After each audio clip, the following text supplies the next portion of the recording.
aidez-moi à recevoir cet homme, le révérend Tiji Sonfo, un homme d'impact. Alléluia. Un homme qui a la parole de Dieu dans sa bouche. Alléluia. Que Dieu te bénisse abondamment.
Alléluia.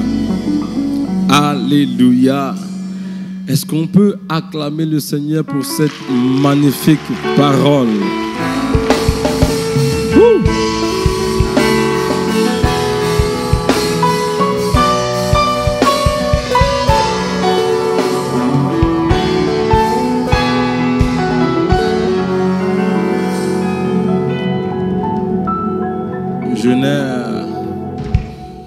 Je n'ai ni la légitimité spirituelle, ni la virtuosité intellectuelle requise pour apprécier certains des éléments qui transcendent ce moment que nous passons ici. Mais j'ose croire, pour ma part, que bien que j'ai été invité comme orateur, je suis béni. Je suis extrêmement béni et je suis convaincu que c'est une nouvelle saison pour plusieurs personnes. Est-ce qu'on peut acclamer le Seigneur pour le Bishop Amazou, pour cet effort titanesque? Alléluia. Merci encore, Bishop. Merci. Pas seulement pour l'invitation, mais merci de créer cette plateforme. Merci de donner les épaules pour qu'une génération, 2 générations puissent se tenir. C'est Isaac Newton qui disait, si j'ai pu voir plus loin que mes prédécesseurs ou alors mes congénères, c'est parce que je me suis tenu sur les épaules de ceux qui m'ont précédé. Et lorsqu'un homme peut donner ses épaules à une autre génération, c'est la véritable définition du leadership. La grandeur, c'est la capacité de lire la forêt qui se trouve dans un arbre. Celui qui reconnaît la forêt quand elle est forêt n'est pas forcément grand. C'est celui qui reconnaît la forêt quand la forêt n'est qu'un arbre qui est grand. Donc, donner ses épaules à une génération, c'est reconnaître que chacun des arbres de cette génération est en fait une forêt. Et cette capacité de voir au-delà du chaos est une preuve de grandeur. Quelqu'un dit Amen. Amen. Une fois de plus, célébrons notre papa, le docteur Dominique Bangoret. Asseyez-vous, s'il vous plaît.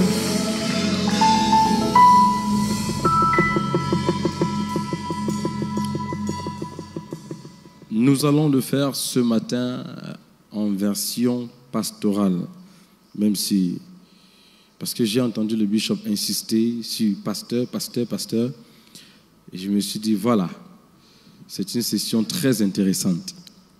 Donc, on va continuer sur le chant de guerre, version pastorale. Ça ne veut pas dire que si vous n'êtes pas pasteur ici, vous n'êtes pas concerné. Non, bien au contraire. Bien au contraire. C'est juste un approfondissement de ce que nous avons vu hier par rapport au champ de guerre. J'ai appris à suivre la nuée.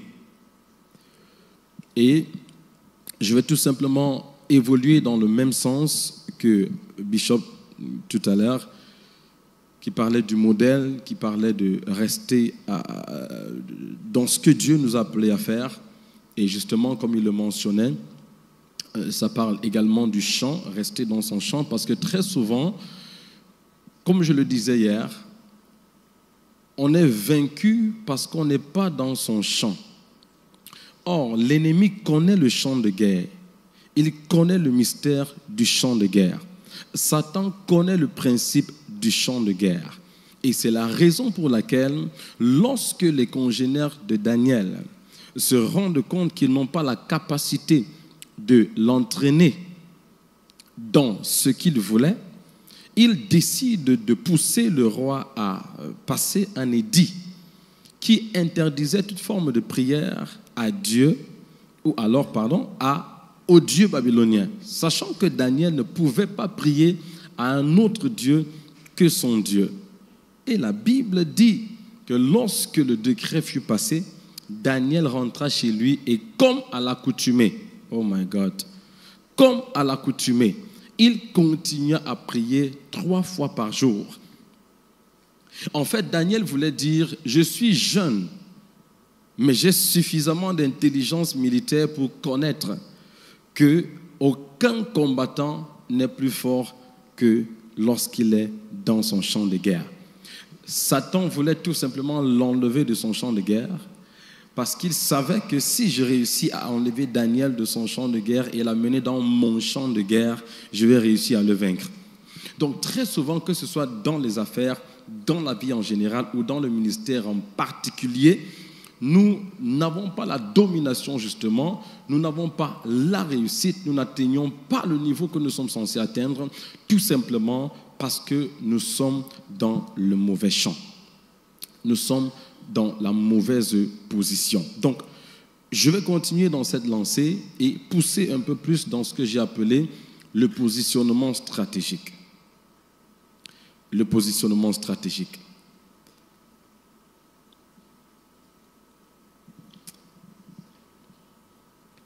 Habakkuk 2, Habakkuk dit quelque chose. Il dit qu'il se tiendra sur sa tour et il regardera pour voir ce que le Seigneur lui dira et ce qu'il répondra lorsqu'il sera éprouvé. Je me tiendrai à ma tour, je resterai à mon poste, dit Habakkuk. Et c'est intéressant parce que la question du positionnement stratégique pour la domination, c'est-à-dire que la domination est totalement impossible sans le positionnement stratégique. C'est une prolongation, un prolongement du champ de guerre. La question du positionnement stratégique est cruciale pour la domination dans le ministère, dans les affaires, dans la vie. Alors, une définition rapide, la connaissance est censée être conceptuelle avant de devenir factuelle. On ne peut pas entrer dans les faits sans passer par les concepts, parce que c'est le concept qui ouvre la porte à la matérialisation du fait. C'est quoi le positionnement stratégique? C'est être à l'endroit que votre mission exige. Le positionnement stratégique, c'est être à l'endroit que votre mission exige, au bon moment, avec la bonne attitude et les bonnes personnes. Être à l'endroit que votre mission exige, demande, au bon moment, avec la bonne attitude et les bonnes personnes. Voilà les éléments caractériels du positionnement stratégique qui renvoie encore tout simplement au champ de guerre. C'est pourquoi j'ai dit c'est champ de guerre version pastorale, version leader. Voilà, leader c'est mieux parce que pastoral, on dit non, moi je ne suis pas pasteur. Version leader. Quelqu'un dit Amen. Qu'est-ce que le positionnement stratégique? Tout le monde want to go. C'est être. Qu'est-ce que le positionnement stratégique want to go? C'est être à l'endroit que votre mission exige, au bon moment, avec la bonne attitude et les bonnes personnes. 1 Corinthiens 11, verset 14, la partie A. L'apôtre Paul pose une question existentielle, une question universelle, et il dit, la nature elle-même ne nous enseigne-t-elle pas? La suite n'est pas importante pour le moment. La nature elle-même ne nous enseigne-t-elle pas? Alors, nous allons faire un détour dans la nature et revenir dans les Écritures. Ça veut tout simplement dire que la nature peut nous enseigner. C'est ce que j'appelle s'inscrire à l'UNINAT, l'université de la nature. Alors, Paul dit que la nature peut nous enseigner. Il faut donc que nous nous rapprochions de la nature pour pouvoir apprendre. Parce que pourquoi la question du positionnement stratégique est-elle si importante? Premièrement, j'ai plusieurs raisons. Je vais vous donner une seule raison parce qu'il y a plein de choses à discuter là rapidement pour qu'au sortir de cette session, qu'on comprenne exactement pourquoi il est si important d'être à l'endroit que Dieu a choisi pour nous. Parce que comme Bishop disait tout à l'heure, j'aime les programmes qui se complètent, papa. J'ai souvent assisté, on a le privilège de bouger un peu dans quelques villages, comme je dis souvent. Et puis, j'ai assisté à des conférences où le premier combat, le deuxième combat, c'est une immaturité parfois qui est très désagréable. Mais j'aime entrer dans une conférence où le premier bâtit sur le deuxième bâtit sur le troisième, parfois sans préparation préalable, parce qu'on se rend compte que déjà à partir de l'initiative et de la conception du leader, il y avait déjà une directive spirituelle, et même dans le choix de certains des acteurs, il y a une complémentarité qui permet que chacun sorte avec un tout complet, cohérent et applicable. Quelqu'un dit Amen. Alors, je donne juste un seul élément. Pourquoi est-ce que la question du positionnement stratégique est si importante?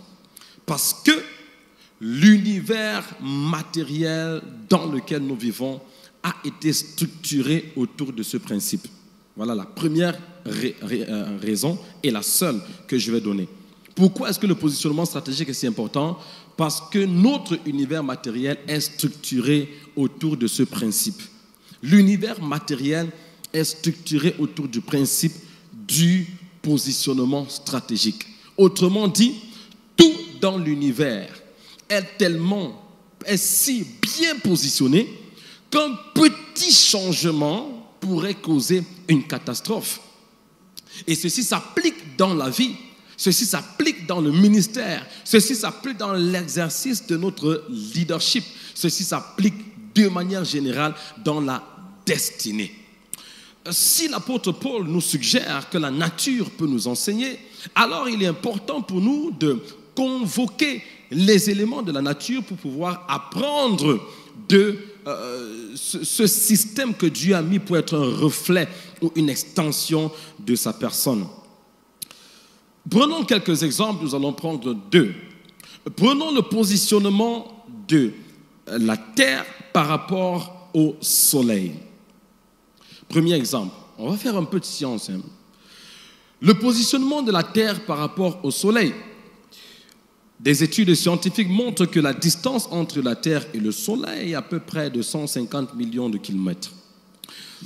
Et des études montrent que la position de la Terre par rapport au Soleil est telle que si la Terre se rapprochait du Soleil de quelques centimètres, elle recevrait plus de chaleur qu'elle n'est censée recevoir et elle brûlerait en cendres. Et si la Terre s'éloignait du Soleil de quelques centimètres, elle recevrait moins de chaleur qu'elle est censée recevoir et se transformerait en glace. La nature elle-même ne nous enseigne-t-elle pas? Qu'est-ce que la nature nous enseigne donc ici? La nature nous enseigne ici que nous sommes positionnés dans la vie, dans la destinée, de manière si stratégique qu'un seul pas à l'extérieur de notre position peut nous amener soit à brûler, soit à geler. Oh my God. Ça veut dire que la position que Dieu m'a donnée, mon champ de guerre, ma place de prédilection, le modèle, ce que j'ai été appelé à faire, si je m'éloigne un pas vers la gauche, je sors de cette position, je me rapproche trop du soleil et mon ministère, ma vie, mes affaires, ma destinée peut brûler. Et si je m'éloigne de cette position, ma destinée peut geler. Donc beaucoup de ministères ou de vies ont gelé ou ont brûlé tout simplement parce qu'elles s'étaient déplacées d'1 centimètre de la position que Dieu leur avait donnée. La nature elle-même ne nous enseigne-t-elle pas? Deuxième exemple, c'est celui du soleil et de la lune. Quelle belle illustration. On a le ciel au-dessus de nous. Le positionnement de la lune et du soleil est si stratégique.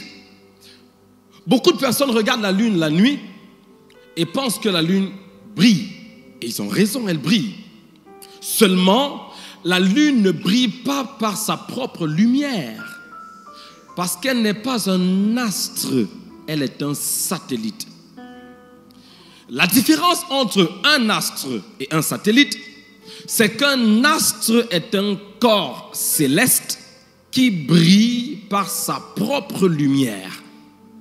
Tandis qu'un satellite est un astre qui brille par le reflet de la lumière d'un autre corps céleste dont il dépend. Est-ce que quelqu'un a compris ça? C'est pourquoi on parle souvent des églises satellites. On utilise cette expression sans comprendre. On croit que satellite veut dire branche. On appelle les églises satellites parce qu'elles ne brillent pas par leur propre lumière. Elles brillent par le reflet de l'église mère. Quand on dit satellite church, ABMCI et ses églises satellites, c'est parce que ces églises ne brillent pas par leur propre brillance. Elles sont tout simplement le reflet. Donc satellite ne veut pas dire que ce sont des branches.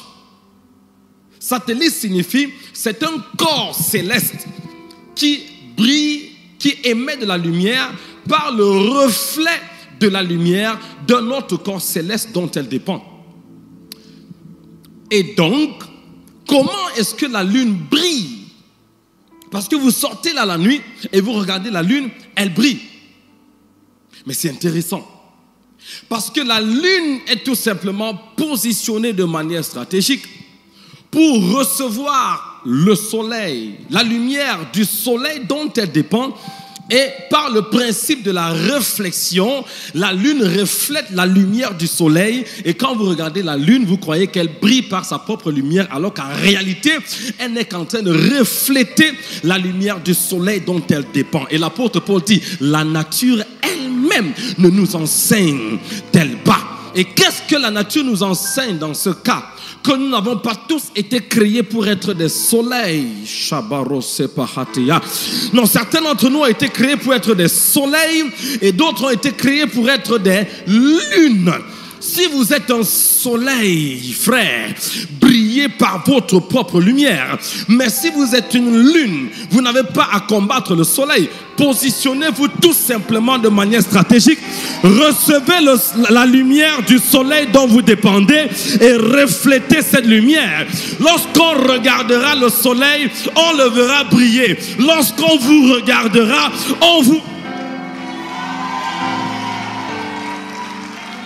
Non, mais ce qui est encore plus intéressant, c'est que bien que le soleil brille par sa propre lumière et que la lune brille par le principe de la réflexion de la lumière du soleil, lorsqu'on regarde les deux brillent. Et ce qui est intéressant, c'est que le soleil brille de 6h à 18h. Ça fait combien d'heures? Oh my God, masterclass. Je crois qu'on peut aller en profondeur ce matin, Bishop. Ce matin, on peut aller en profondeur, n'est-ce pas? Le soleil brille combien d'heures? De 6h à 18h. La lune brille combien d'heures? De 18h à 6h.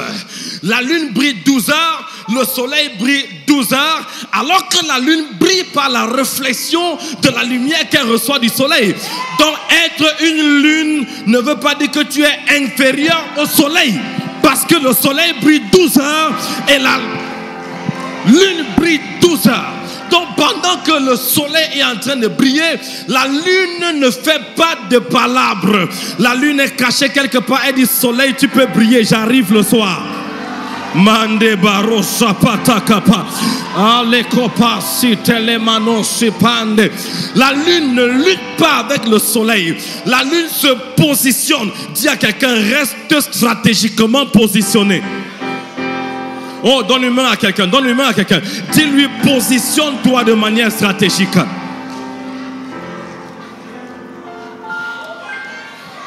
Non, c'est capital.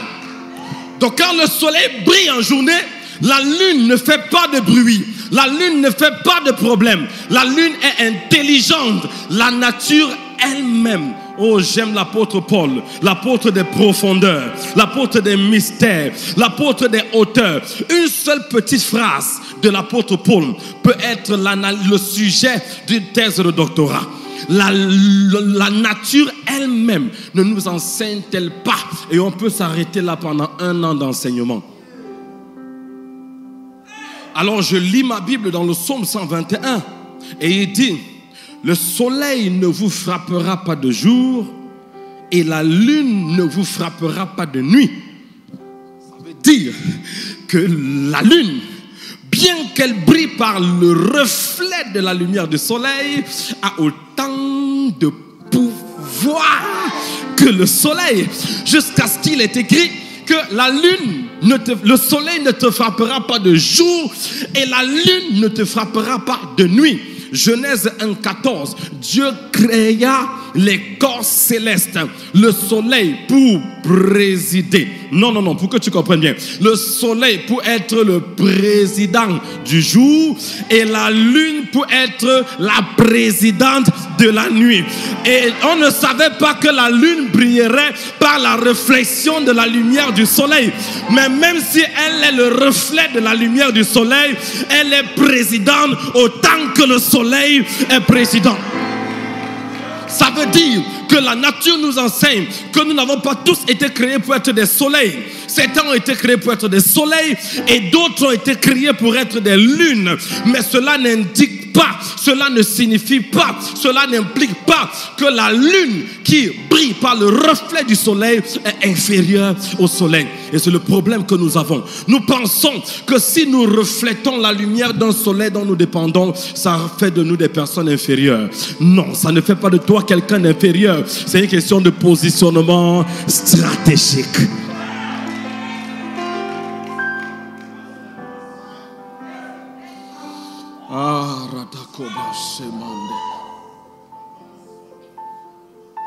Non, saute quand même un instant, même si c'est pour quelques minutes.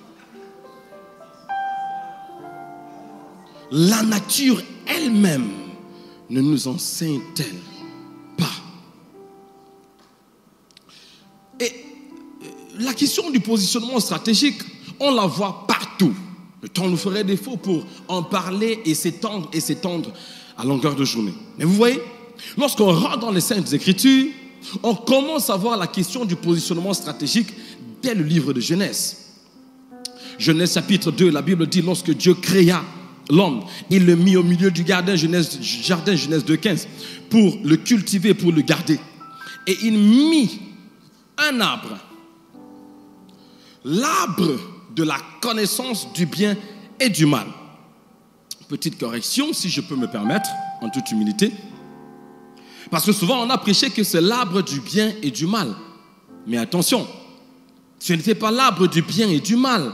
C'était l'arbre de la connaissance du bien et du mal. C'est ce qui est écrit dans les Écritures. Parce que si vous soustrayez ces mots à ce concept, ça change tout. Parce que l'arbre du bien et du mal font du bien et du mal des valeurs intrinsèques à l'arbre, faisant donc de l'arbre une victime. Mais l'arbre de la connaissance du bien et du mal ne fait pas de l'arbre une victime. Ça veut dire qu'il peut connaître le mal. C'est un choix. Aïe, aïe, aïe, aïe, aïe, aïe, aïe, attention. Ce n'est pas l'arbre du bien et du mal. L'arbre du bien et du mal signifie intrinsèquement, il avait déjà le mal incarné en lui. Parce que cet arbre a été créé avec le mal. Donc ça ne peut pas être ça. Sinon, cet arbre est condamné à une peine. Et ça fait de lui une victime. Mais Dieu est le juste juge. Et le système de justice de Dieu ne peut pas condamner quelqu'un à une mort certaine. Parce que Dieu ne peut pas créer une tentation éternelle. Donc, l'arbre de la connaissance du bien et du mal, et la Bible dit au milieu du jardin. J'ai lu ma Bible, quelques fois quand même. Au milieu du jardin, il mit l'arbre de la vie. Et ensuite, il y a là 2 arbres. Et vous savez, dans la typologie biblique, généralement, les arbres symbolisent les hommes, n'est-ce pas? Je parle aux étudiants de la Bible. ABMCI est une maison d'enseignement. Donc quand on vient enseigner ici, il faut faire attention. Quand tu enseignes les gens qui ne sont pas enseignés, tu peux raconter n'importe quoi, ça passe. Mais quand tu viens enseigner les enfants du Bishop Amazou, qui lui-même est un titan de l'enseignement, il faut avoir ses 2 pieds au sol. Sinon, pendant que tu parles, on va dire, ça c'est vrai, ça c'est faux. Bon, ça c'est un peu vrai, un peu faux. Et que tu fais tes 1 heure d'enseignement ici, les gars avec le stylo rouge. Alors, donc, 2 arbres, et les arbres représentaient les hommes, d'accord? On n'a pas le temps pour expliquer tout ça, mais on sait dans la Bible, les arbres représentaient les hommes. Et maintenant, ça veut dire que ces 2 arbres, normalement, représentent 2 hommes. Parce que si les arbres représentaient les hommes, ces 2 arbres également représentent des hommes. Mais l'arbre de la connaissance du bien et du mal, sa position n'est pas spécifiée. Alors que la position de l'autre arbre, qui est l'arbre de la vie, est clairement spécifiée. La Bible dit Dieu le mit au milieu du jardin, au centre du jardin. Alors si ces 2 arbres représentent 2 hommes, qui sont les hommes qu'ils représentent? Le premier arbre est l'arbre de la connaissance du bien et du mal, qui ne peut représenter autre que le premier Adam. Parce qu'il est le premier homme à avoir été créé. Et si les arbres représentent les hommes, nécessairement, le premier arbre qui est une symbolique doit représenter le premier homme qui a été créé. Et ceci est encore justifié parce qu'il est l'arbre de la connaissance du bien et du mal. Autrement dit, j'ai créé cet homme avec la capacité de connaître le bien et il a également en lui la capacité de connaître le mal. Ça, c'est s'il choisit. Et c'est ce qui s'est passé. Parce que Adam, qui a été créé connaissant le bien, finit aussi par connaître le mal.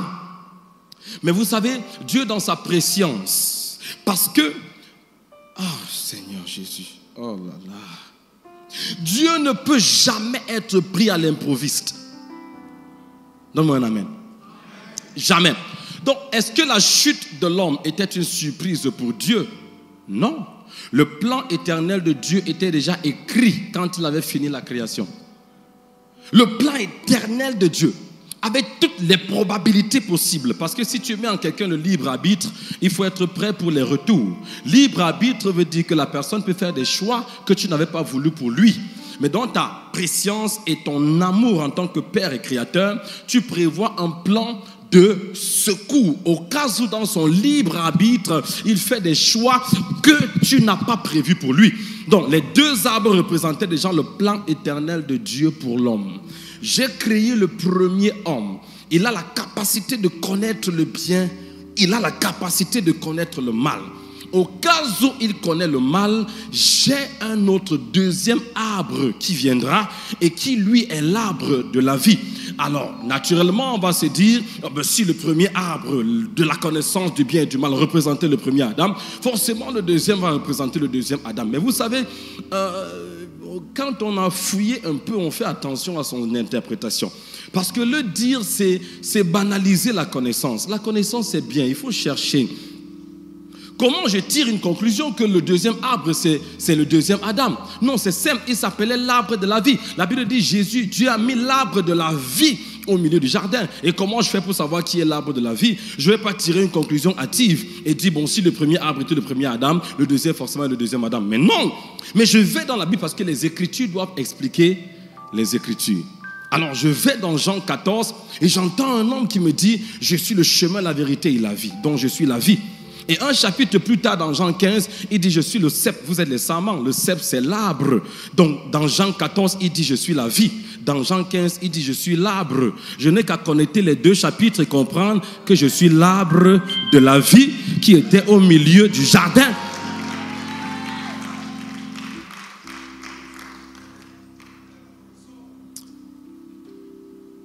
Et du coup, le positionnement stratégique revient clairement. Que même si l'arbre de la connaissance du bien et du mal, qui est le premier Adam, toi et moi, était n'importe où dans le jardin, ce n'est pas très important.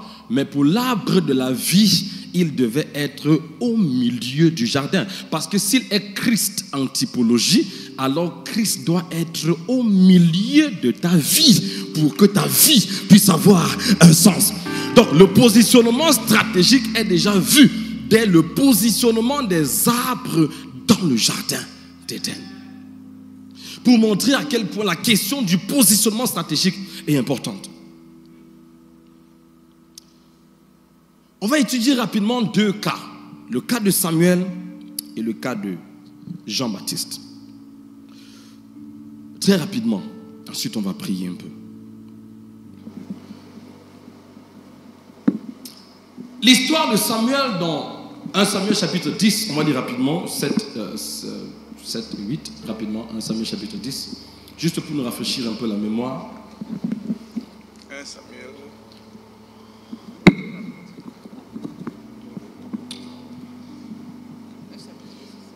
Lorsque ces signes auront eu pour toi leur accomplissement, fais ce que tu trouveras à faire car Dieu est avec toi, oui. Puis tu descendras avant moi à Gilgal, et voici je descendrai vers toi pour offrir des holocaustes et des sacrifices d'action de grâce. Tu attendras 7 jours. Tu feras quoi? S'il vous plaît, suivez attentivement. Tu feras quoi? Je parle du positionnement stratégique. Je parle de sortir de sa position. Je parle des dangers de quitter son champ de guerre, de quitter la place que Dieu nous a assignée. Il dit, tu attendras combien de jours? 7 jours. Et papa nous a dit hier que 7 c'est quoi? Le chiffre d'un cycle, n'est-ce pas? Un cycle entier. Tu attendras 7 jours jusqu'à ce que j'arrive auprès de toi et que je te dise ce que tu dois faire. Puis tu descends. Oui, 9. Dès que Saul eut tourné le dos pour se séparer de Saül, Dieu lui donna un autre cœur et tous ces signes s'accomplirent le même jour. Oui. Lorsqu'ils arrivèrent à Gibéa, voici une troupe de prophètes vint à sa rencontre. L'Esprit de Dieu le saisit et il prophétisa au milieu d'eux. Suivez attentivement tout ce qui est en train de se passer. Ça, c'est une histoire qu'on connaît. Je voulais juste qu'on fasse la lecture pour se rafraîchir la mémoire afin de mieux comprendre. Oui. Tous ceux qu'il avait connus auparavant le virent prophétiser avec les prophètes. Et l'on se disait l'un à l'autre dans le peuple. Qu'est-il arrivé au fils de Kis? Saul est-il aussi parmi les prophètes? Maintenant, remontons au verset 5. Retenez ce qu'on a lu. Verset 5. Après cela, tu arriveras à Gibea Elohim où se trouve une garnison de Philistins. En entrant dans la ville, tu rencontreras une troupe de prophètes descendant du haut lieu, précédés du luth, du tambourin, de la flûte et de la harpe et prophétisant. Eux-mêmes. L'Esprit de l'Éternel te saisira et tu prophétiseras avec eux et tu seras changé en autre homme. Remonte au verset 3. Merci. De là, tu iras plus loin et tu arriveras aux mêmes chaînes de Tabor où tu seras rencontré par 3 hommes montant vers Dieu à Bethel et portant l'un 3 chevaux, l'autre 3 gâteaux de pain et l'autre une outre de vin. Verset 4.